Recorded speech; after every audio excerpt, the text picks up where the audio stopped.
Everyone wants to take their business, their skills, to the next level. Small and mid-sized business owners have exceptional insight into how to do this. They endure and thrive because they find ways to overcome the challenges that come their way, and they can teach us valuable lessons to apply to our own companies and lives. Stephen Nooner, founder and owner of Alkali, a company with a unique process that helps businesses more effectively buy and manage their insurance programs. And Bob Gibbons, builder of Riata Commercial Realty, a real estate advisor and tenant advocate, are two prominent Metroplex businessmen who, along with their weekly guests, will ask their and your probing questions, finding impactful solutions that will help you reach for the next level. Here are your hosts, Stephen Nooner and Bob Gibbons. Welcome to The Next Level, conversations that propel business. This is your host, Bob Gibbons. And I'm Stephen Nooner. Thanks for joining us this week. We've got a great show for you again and an interesting guest with some really cool stuff that we haven't heard before from anyone else. And our show exists to support and honor the entrepreneurial community by acting as a catalyst for personal and professional growth within that community. And we always like to start off with wisdom from others. Stephen, so what is the wisdom from others you have for us today? Today's wisdom is from Winston Churchill. He said, if you're going through hell, keep going. I like that. Keep going. You missed it, I guess. Is that to try and get out of it? Yes, get out of it. Right? Don't stop and sit around, take a look. I don't know what he meant. I was waiting for the interpretation. Yeah, well, you know, I thought I'd let you marinate on it there, Bob. I know. I also liked his quote about that woman that he was always arguing with, where she said, if you were my husband, I'd give you poison, and he said, if you were my wife, I'd drink it. I don't know about that. I don't know what her name was, but funny. There's a lot of cool ones. Well, very, very excited. It's with great pleasure that I get to introduce our next level guest for today. Cortney Baker is the CEO and owner and builder of KidsCare Therapy, a 300-employee, high-quality pediatric home health care services company that specializes in children with special needs. And if that wasn't enough, Courtney is also the founder of Baker Management Group, a leadership training and coaching company that specializes in helping executive level women reach their fullest potential. If you'd like to learn more about either KidsCare Therapy or Baker Management Group, visit them at kidscaretherapy.com or bakermanagementgroup.com. Boy, you lucked out on those, didn't you? Welcome, Courtney. Hello. Thanks for having me. So you're a twofer in one, a double entrepreneur. That's cool. We're excited to have you here. That. Thank you. Well, we always like to start off with gratitude. And so what is it, Courtney, that you're grateful for today? Wow. Mostly my family and the support they've given me on this journey.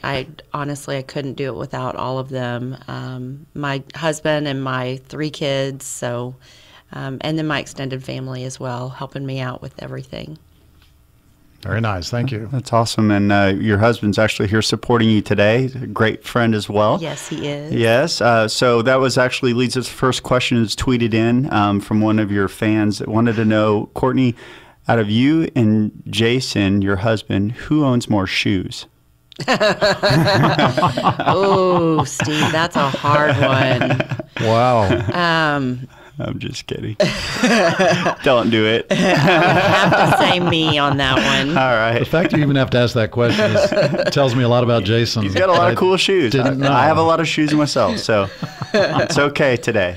It's the bro code. We're supposed to, step it up. Okay. All right. Well, getting into things, Courtney, as I was preparing for today and having known you for many years and really just very privileged to count you as a friend, I was really thinking through and what I realized is as excited as I am to talk about Baker Management Group, what I really think that most people would learn and be compelled and what's unique about Baker Management is your experience that you bring to it. And so I'd like to start just kind of backing up to like the early days, starting KidsCare Therapy. Share with us a little bit of the challenges and how you got the idea and how you got that started. Oh, gosh. Well, we started in 2003, and I was working for a another agency at the time, and I'd been there for about 4 months, and I absolutely loved what I did, but I did not love, I've always been an entrepreneur spirit. So I decided that I wanted to emulate and create another pediatric home health care agency in the Dallas area. And really that was my vision at the time, was to stay, even if I had to be the only therapist, I didn't really think big at the time. And so I started the agency. I mean, you came to the first house that we started in, and had a very creative marketing plan that, thank God, worked. And we started hiring right away, and grew to the level where we needed more therapists than I could be solely providing the care for. And we actually hired one of our first therapists, and she's still with us today as the president. Wow. Now, why did you start it? Was it just because you wanted to own your own company, or was there something that you saw needed in the market that wasn't being offered? I really liked pediatric home care, and it was a niche market, and there was only 2 agencies, and I didn't really want to work for someone else. I wanted to do it myself. And so at 28, you know everything, so why not go out and start your own company? And it was a very crazy, rocky time, because Jason and I had just gotten married, and we had our first daughter in July 1st, and then KidsCare opened the doors October 27th of that same year. Wow. So new husband, new baby, new business. New home, new everything. Goodness. Yeah. Glutton for punishment. I know. I always say no one ever questions my sanity, because they know it's not there anymore. So you get it up, and you're taking on more and more patients. You realize it's more than you can handle. You're recruiting therapists. At what point did you realize, you come to the realization that I can't continue to do therapy? And what was that like for you? That was really one of the challenging parts of business ownership for me, because we were going through some things internally with the company and some of the employees that were there. And I decided at that time I needed to take a more active role in the internal operations. And so I transitioned away. And that was hard, because I had some patients that had been with me for a long time. And it was a really hard to separate, and say, well, I'm going to relinquish you to someone else. And but I just determined, because it was my agency and I needed to know the daily operations, that it was something that I really needed to get in there and be cognizant of what was going on day in and day out. So at what point did you sort of stop doing the therapy? I mean, how big were you, or how many therapists did you have, or what was that critical mass that suddenly told you it was time? I don't even. It was probably 2005, so we were probably about 2 years old, and actually, I had suffered a pulmonary embolism during 2005, and some things went on internally while I was in the hospital that I was later told about, and that's when I decided, I kind of had my health issue to fall back on, but that was when I decided I needed to really be more intentional about my time. Okay. And so then you're intentional, you're scaling the growth. I mean, you're continuing to grow, more patients, more therapists, and now you reach the point where now your leadership's not enough, and you start having to bring in other leadership. So talk about that journey and that process. That journey really started from early on. It's funny, because our first One of our first therapists, like I said, she's our president, and then one of our first employees she was our receptionist, and her first day, she built her own chair to sit in, and she worked on my computer that I had in college, and it was the Dell Dinosaur, and she's still there, and she's part of the operations management team, and so, I've just been blessed to have really good, sound, solid people who not only believed in KidsCare and the vision and the mission and the ethics of the operation, but they believed in me. And during the trials and tribulations that we went through to keep the company afloat when we were going through all those employee personnel issues, we banded together and just stuck it out. And so I'm so thankful that they're there. But yeah, it's been quite the journey that we built that early on. Do all the leaders in your company, are they all people that came in through the company and worked their way up, or do you have anybody that's come in from outside into a leadership position? We have some people who've come in from the outside. As we've grown, we've definitely gone through growing pains, and there have been some employees that we don't have anymore that were really good, strong when we were at that position or place in our growth. And we've just kind of moved into we really hit a point where we decided we were going to be the company, the corporation, and not the mom and pop shop. And so we needed to really bring in new people to help us scale that better. And that's a huge mental shift for you to make that jump. Yeah. And as you've done that now, I mean, as I've seen your leadership team blossom and grow and everything else, I know, one of the other things I said I wanted to start with the beginning and circle back into, it's really created some freedom for you. And so I think one of the things that's really exciting that you're involved in now is Baker Management Group. So talk a little bit about that. So how do you translate that experience? You're providing leadership coaching to executive women. Yeah. Well, and I focus on women, but actually I would like to work with men as well to help in their journey and relationships, because I think that is such an interesting dynamic. But with Baker Management, yeah, it's I've been provided a lot of freedom and time to go back and get my doctorate, which I'm finishing up my dissertation. I will defend next month. Congrats. Where'd you get that? Pepperdine. Oh, Pepperdine. Yeah. She's smart. I'm just talking about the campus. Unfortunately, it wasn't the Malibu campus, but that probably kept me in class a lot more. I would think. Yeah. So that will be, I defend that October 21st. So it'll be, I guess, next week from this. So You have a book coming out as well? I do. What? A book, too? Yes. Courtney doesn't sleep. No, not Man, often. She's never Sleep bored, is that's for overrated. But yeah, I've just been really blessed to have some good, strong support at KidsCare, so I can continue on in my ventures and diversify. Great. Well, there's a lot of power in, I think, what you're providing, in that you have not only the academics, but you have the real life, relatable, been there, done that experience. And so I think that's really one of the things that I'm really excited for you in seeing that, just what Baker Management's going to continue to do. Thank you.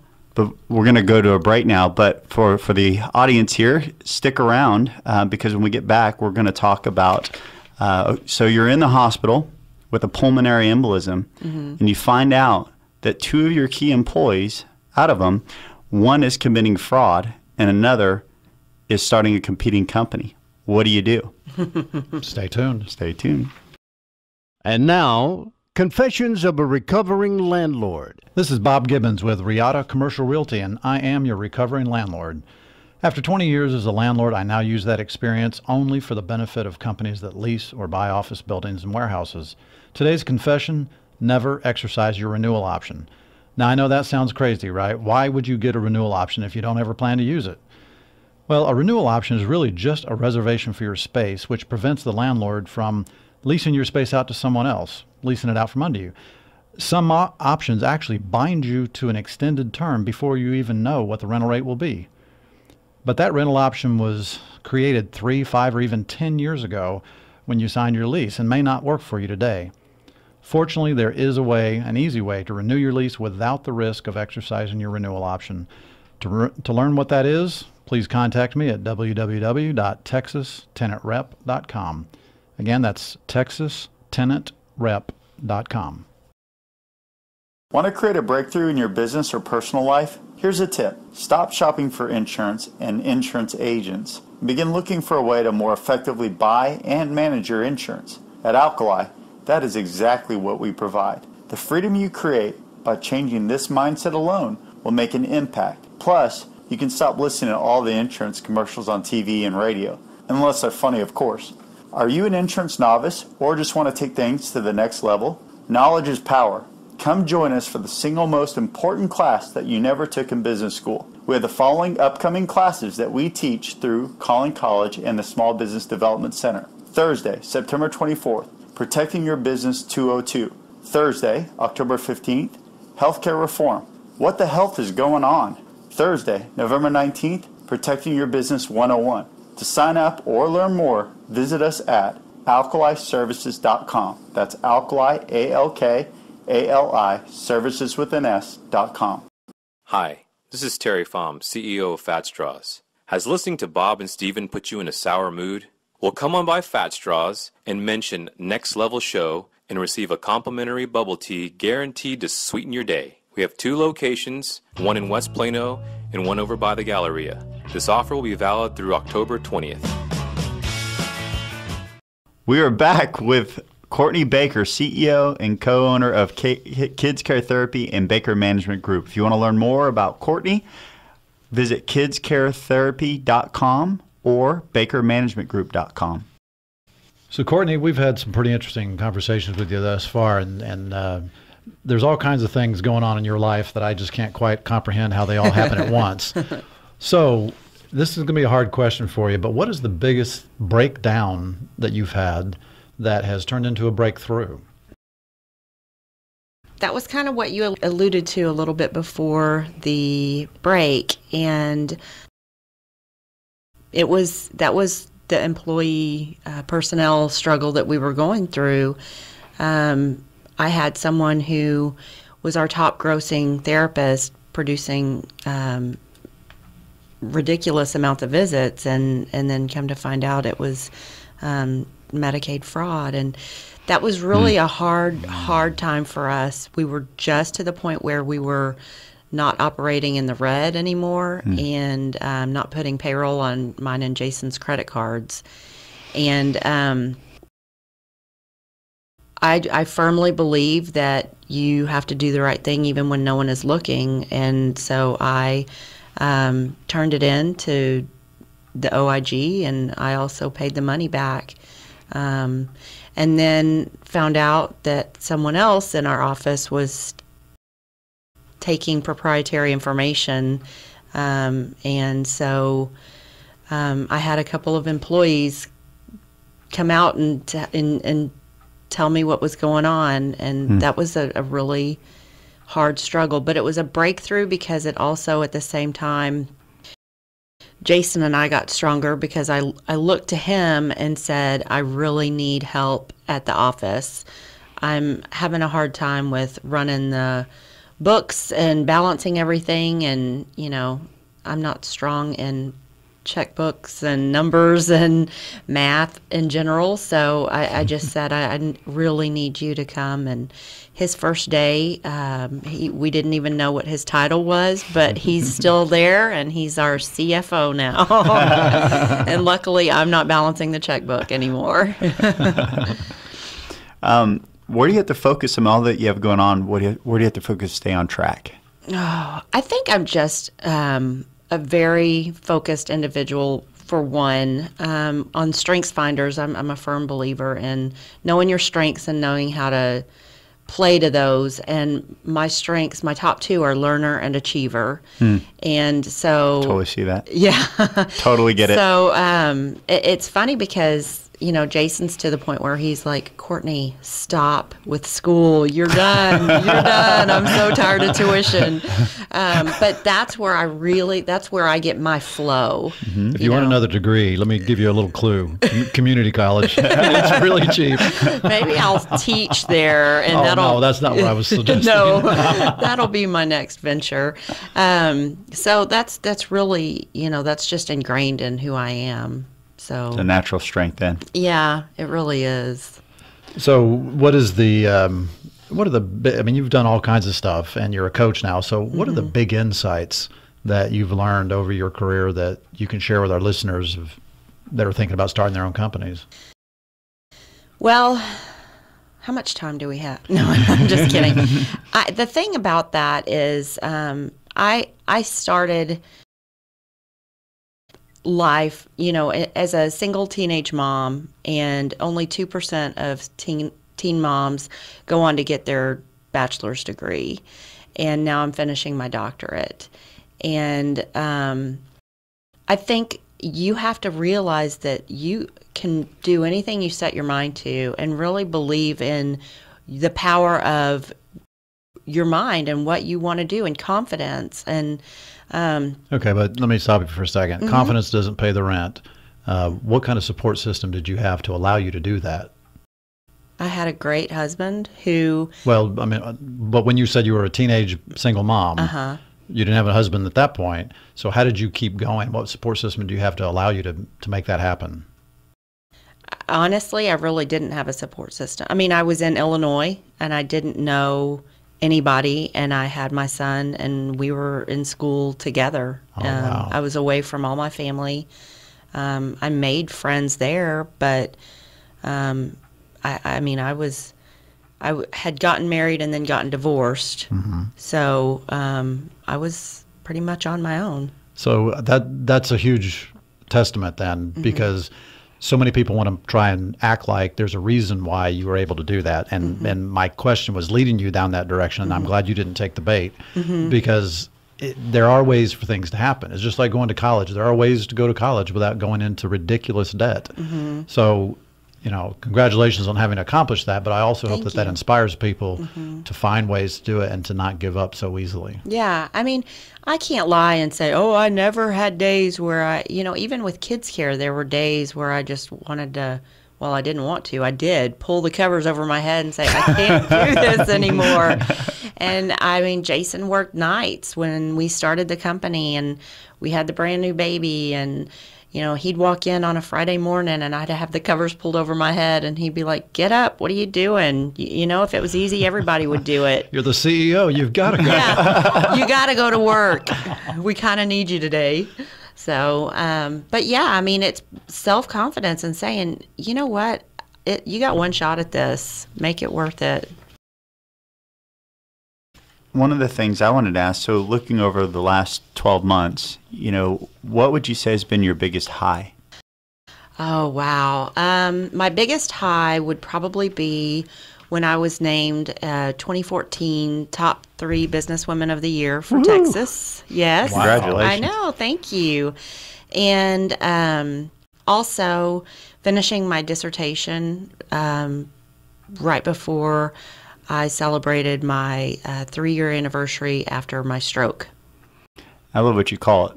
My life anniversary. The life anniversary. Yes. Yeah, I thought that was awesome. September 18th is my life anniversary. That's a cool idea. Yeah. I like that term. Thank you.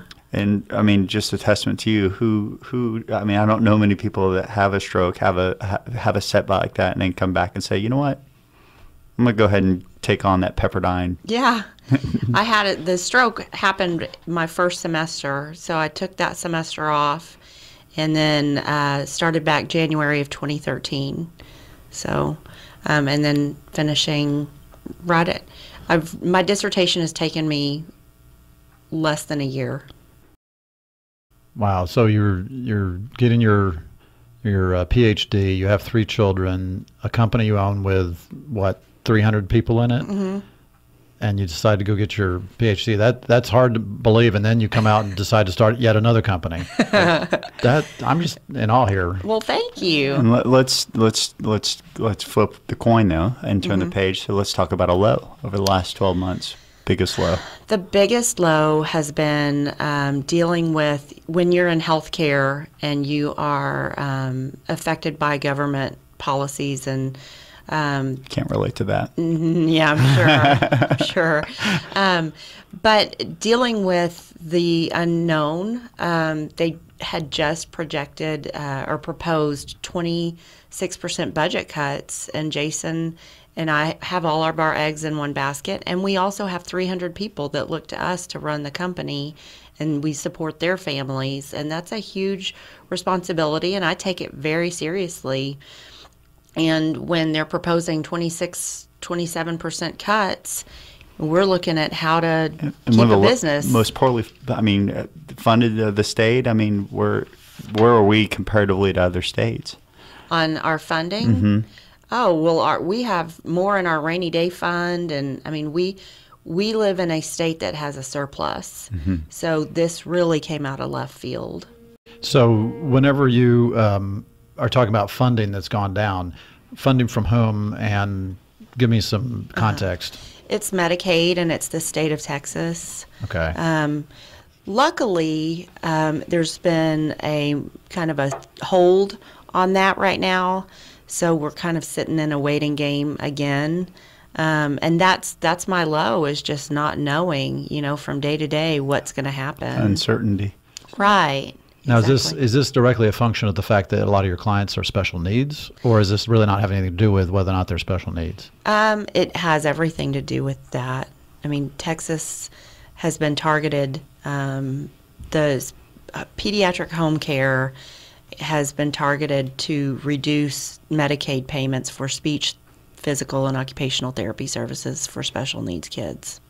Well, what you don't know is I'm on the board of My Possibilities in Plano, which is a adult program it's a day program for adults with cognitive disabilities.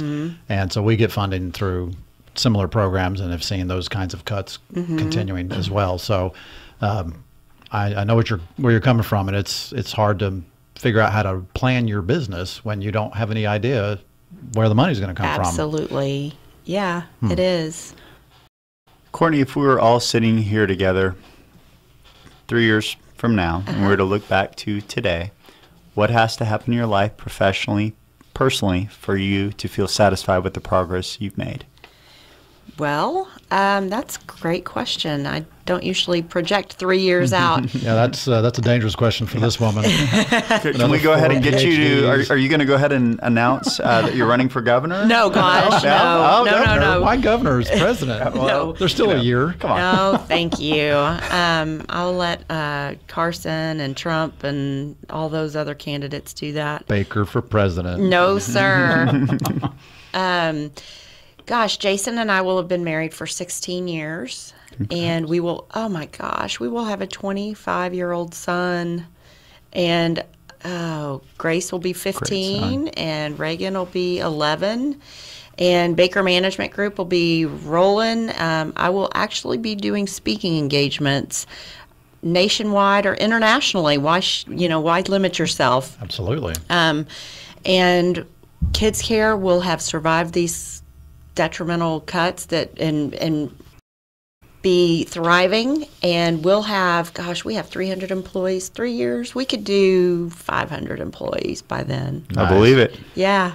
Well, Courtney, thank you for having been our guest today. Thank you. Thanks for having me. We're real me. excited. It was fun. For our listeners, if you'd like to learn more about Courtney, please go to KidsCareTherapy.com or BakerManagementGroup.com.